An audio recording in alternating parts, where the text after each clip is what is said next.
जमीनी हकीकत की बात करते हैं तो जिस तरह से 18 वर्ष से ऊपर के लोगों को वैक्सीनेशन की बात कही जा रही है, कल सोमवार से स्टार्ट ये होगा।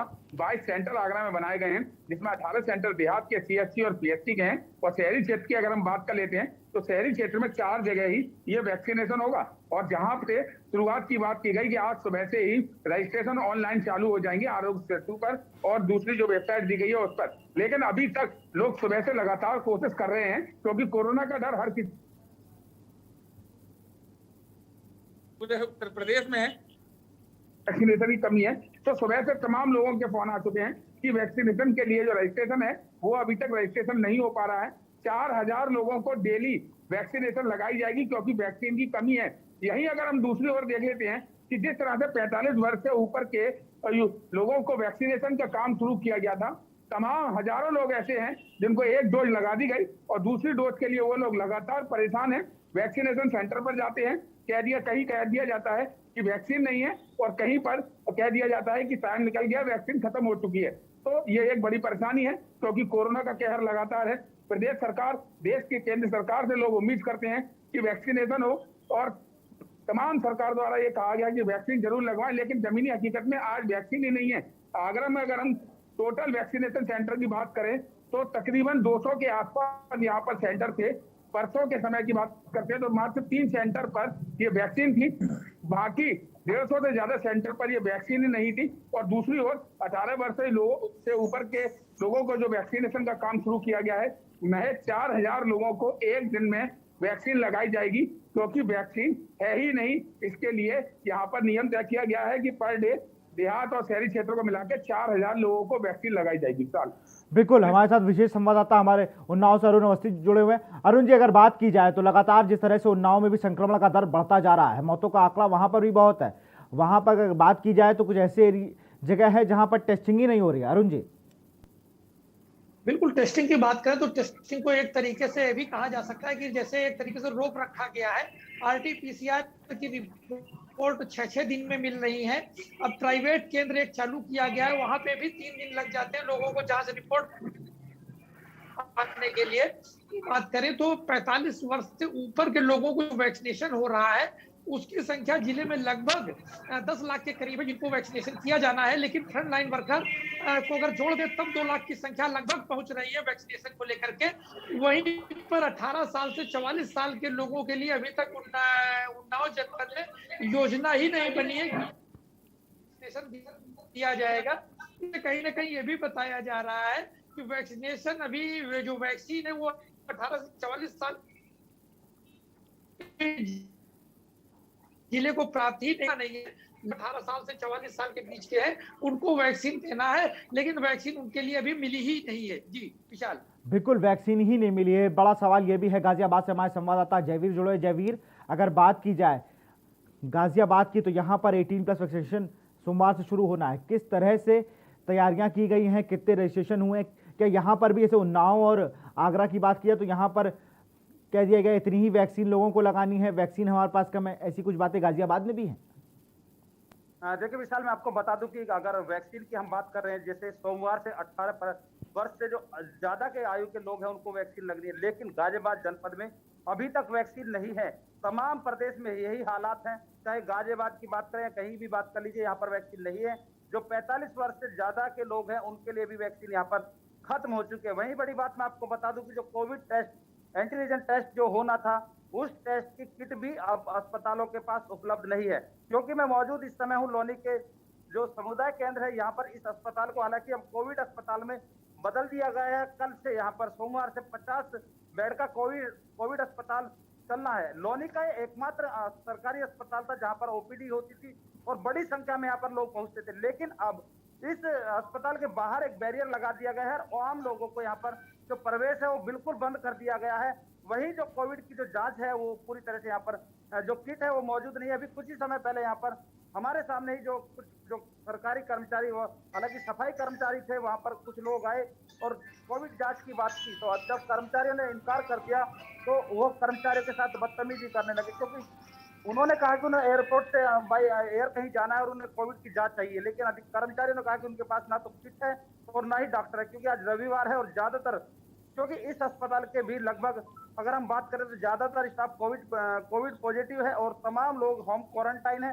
अस्पताल में भी यहाँ पर कर्मचारियों की संख्या काफी कम है। वहीं उससे ऊपर अगर हम बात करें तो जिस तरह यहाँ पर वैक्सीन ही नहीं है तो आखिर किस आधार पर और कैसे वैक्सीन लगाई जाएगी।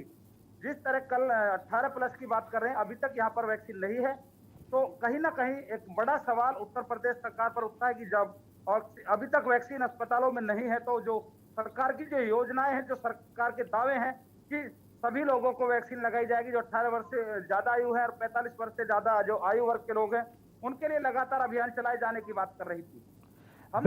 बिल्कुल जयवीर, आप जहां पर खड़े वहां तो डॉक्टर ही नहीं है, तो कोविड अस्पताल क्यों बनाया गया, ये भी एक बड़ी बात है। आज वहां पर आप बता रहे लोग पहुंचे हुए वहां पर। अरुण जी, आपके पास आऊंगा। उन्नाव की स्थिति लगातार दिन पर दिन ग्रामीण इलाकों में पंचायत चुनाव से पहले ही वहां पर संक्रमण पहुंच गया था। जब 300 केस उन्नाव में होते थे तो लगभग 120 से 40 केस ग्रामीण एरिया से आते थे। ये शुरुआत में ही उन्नाव प्रशासन ने बिल्कुल ध्यान नहीं दिया। और मैं अभी भी अगर वहां की बात बताऊं, जो रोड है वहां पर आराम से लॉकडाउन का उल्लंघन करते लोग निकल रहे हैं, बगैर मास्क घूम रहे हैं।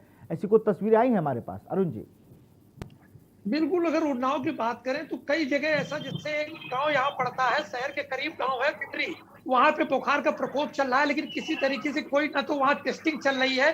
अभी अगर बात करें तो वहां लगभग 20 मौतें हो चुकी हैं पिछले 20 दिनों के अंदर, लेकिन प्रशासन की तरफ से गांव जाकर के ना तो कोई स्वास्थ्य टीम गई, ना ही वहां पर सैनिटाइजेशन का कोई काम हुआ है, ना ही किसी तरीके से जांच कराई जा रही है। इस तरीके से बड़ी लापरवाही एक स्वास्थ्य विभाग की देखने को मिल रही है। कहीं ना कहीं विशाल ने भी कहा जा सकता है कि प्रशासन नहीं चाहता कि ज्यादा जांचें हो, चूंकि ज्यादा जांचें होंगी तो ज्यादा से ज्यादा मरीज निकलेंगे और उन मरीजों को अस्पताल पहुंचाना पड़ेगा। ये व्यवस्थाएं प्रशासन के पास नहीं है और इन्हीं व्यवस्थाओं के चलते प्रशासन नहीं चाहता है कि ज्यादा जांचें हो। हाँ, वैक्सीनेशन को लेकर एक बात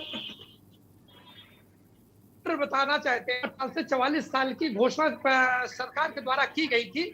उन्नाव जनपद में तैयारी की गई है, लगभग 20 लाख लोगों को वैक्सीनेशन होना है, लेकिन वैक्सीन मिलने के ये प्रक्रिया अभी बिल्कुल पूरी तरीके से बंद है। इस तरफ कोई ध्यान नहीं दिया जा रहा है, ना ही रजिस्ट्रेशन हो रहा है।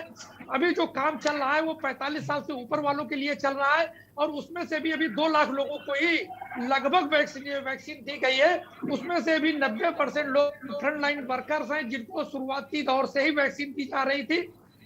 7 लाख अभी वो लोग अभी भी बकाया है, जिनको 45 साल से ऊपर, लेकिन कहीं कमी की धीमे चल रही है और लग रही है। जी विशाल, बिल्कुल अजीत, आप भी यही बात कर रहे थे कि वैक्सीन सीमित आई है, उन्नाव में वैक्सीन नहीं आई है अभी 18+। जयवीर ने बताया कि वैक्सीनेशन तैयारियां पूरी हैं, रजिस्ट्रेशन नहीं हो रहा है।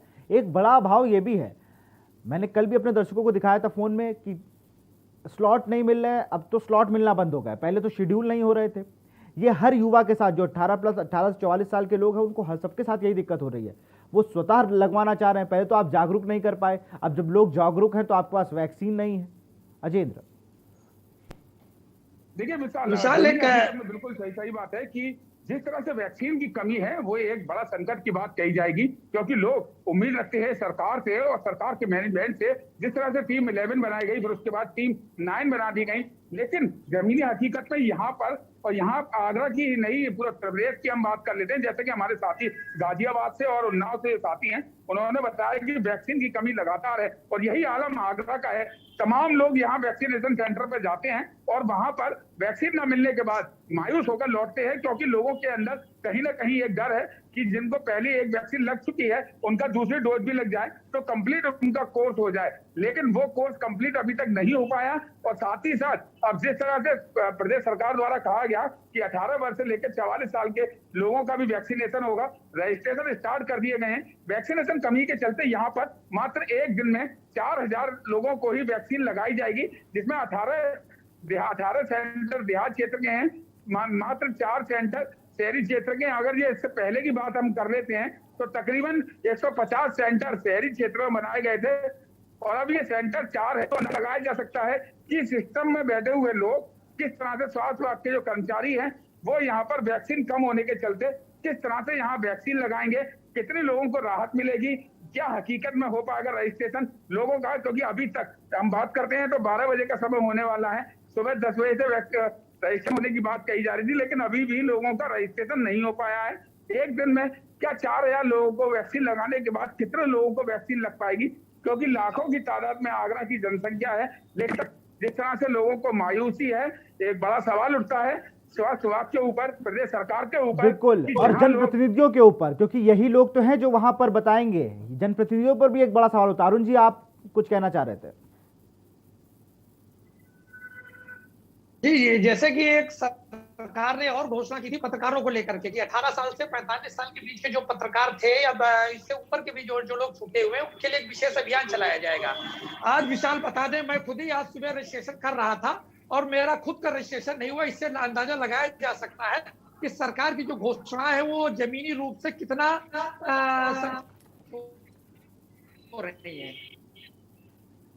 बिल्कुल, सरकारों के लिए तो मैं वही चीज कह रहा हूं ना कि रजिस्ट्रेशन में बड़ी झालमोल है, क्योंकि झालमेल की वजह से रजिस्ट्रेशन का स्लॉट नहीं मिल रहा है। जयवीर, आपके यहाँ गाजियाबाद में काफी सेंटर बनाए गए हैं युवाओं के, लेकिन एक ही शिकायत है, शेड्यूल नहीं हो रहा है, उन्हें टाइम ही नहीं मिल रहा। वो टाइम स्लॉट पे क्लिक कर रहे हैं लेकिन वहां पे कुछ हो नहीं रहा है। एक ये मजाक हो रहा है वैक्सीनेशन के नाम पर, अभियान के नाम पर। लोकल प्रशासन क्या करना चाह रहा है भगवान जाने इस चीज से, लेकिन इस महामारी में अगर थोड़ी भी दिक्कत हो उसको तुरंत दुरुस्त करना चाहिए, वरना ऐसे तो आप वैक्सीन सालों तक लगाते रहेंगे। जयवीर, देखिए, जिस तरह से जो सरकार ने जो घोषणाएं की थी वैक्सीनेशन को लेकर, तमाम युवा लगातार वैक्सीन के लिए प्रयास कर रहे हैं और कोशिश कर रहे हैं कि उनको भी वैक्सीन लग जाए। लेकिन सबसे बड़ी समस्या है कि गाजियाबाद क्षेत्र में तमाम जगह पर पिछले कई दिनों से वैक्सीन समाप्त हो चुकी है। वैक्सीन की जो डोज है वो नहीं है। जो डोज अभी तक 45 वर्ष से जो ऊपर आयु वर्ग के लोग हैं उन लोगों को लगनी थी वो भी नहीं है। और जो 18 वर्ष वाली बात हम कर रहे हैं, तो 18 वर्ष के बाद की जो डोज है, अभी क्योंकि अस्पताल के पास कोई डोज ही नहीं है, तो क्या 18 वर्ष और क्या 45 वर्ष, किसी को कहां से अस्पतालों में डोज वैक्सीन लगाई जाएगी। हालांकि डॉक्टर्स का कहना है कि वैक्सीन की जो संभावनाएं हैं आनी है, और कब आएगी ऐसा कोई निश्चित स्टेटस जो वैक्सीन को लेकर है अभी अस्पतालों के पास नहीं है, सरकारी डॉक्टर्स के पास नहीं है। स्टाफ कर्मचारी जो हैं, ज्यादातर कर्मचारी कोविड पॉजिटिव हैं। ऐसे में कहीं ना कहीं एक बड़ा सवाल उठ रहा है कि जो स्वास्थ्य विभाग की जो व्यवस्थाएं हैं पूरी तरह से गाजियाबाद में कहा जा सकता है कि चरमराई हुई है। यहाँ पर व्यवस्था के नाम पर चाहे सीएमओ हो या एडिशनल सीएमओ जो बनाए गए थे वो भी कोरोना पॉजिटिव हैं। जहां मैं मौजूद हूँ इस अस्पताल के भी लगभग 90% जो कर्मचारी है कोरोना पॉजिटिव है। ऐसे में जो सरकारी अस्पताल है, आखिर जो स्वास्थ्य विभाग है किसके सहारे चलेगा, क्योंकि डॉक्टर्स नहीं है, कर्मचारी नहीं है, तो कैसे वैक्सीनेशन की जाएगी और कैसे जो सरकार के दावे हैं वैक्सीनेशन को लेकर पूरे किए जाएंगे, कहीं ना कहीं सवाल उठता है। और वही सबसे बड़ा सवाल है कि जब वैक्सीन ही नहीं होगी तो वैक्सीनेशन कहां से होगा। इस मामले को लेकर जो तमाम कर्मचारी अस्पताल में मौजूद है वो भी चिंतित है। उनका कहना है कि यहाँ पर वो लोग यहाँ पर इन कर्मचारियों के साथ अभद्रता करते हैं, बार बार जो माहौल को खराब करने का प्रयास करते हैं और वैक्सीन लगाने की बात करते हैं। लेकिन जब इन लोगों के पास वैक्सीन ही नहीं है तो आखिर ये वैक्सीन कहां से लगाएं, क्योंकि जिस तरह वैक्सीन की कमी है वहीं कहीं ना कहीं जो कोरोना की जो किट है, जो जांच की किट है, वो भी इनके पास में सरकारी कर्मचारी यहाँ पर कार्य कर रहे हैं। ऐसे में कहीं ना कहीं सरकार को गंभीरता से विचार करना होगा। जो इनकी आवश्यकताएं हैं, चाहे वो कोरोना किट की बात हो या वैक्सीन की बात हो या फिर तो कर्मचारियों की बात हो, उनको बढ़ाना होगा। और जो तभी कहीं ना कहीं जो कोरोना जैसी जो महामारी है, जिस जंग से लड़ने की बात की जा रही है, उस जंग से लड़ा जा सकता है। खाली बगैर हथियार के आखिर किस तरह, बिल्कुल बगैर हथियार करना आप सरहद पर कुछ कर सकते हो, बगैर वैक्सीन के आप इस महामारी से भी नहीं लड़ सकते। आप तीनों का बहुत बहुत शुक्रिया हम लोगों को जुड़ने के लिए। हम लोग आज बात कर रहे थे कि किस तरह से हम लोगों ने वोट दिए, टैक्स दिया, लेकिन टीका कब मिलेगा। लगातार ये मांग उठ रही है। आगरा में 4,000 लोगों को ही टीका लगना है, लेकिन रजिस्ट्रेशन आप सब लोग करा सकते हैं क्योंकि वैक्सीन तो 4,000 लोगों को लगनी है। फिलहाल इस कार्यक्रम में इतना ही। देखते रहिए के न्यूज़ इंडिया। नमस्कार।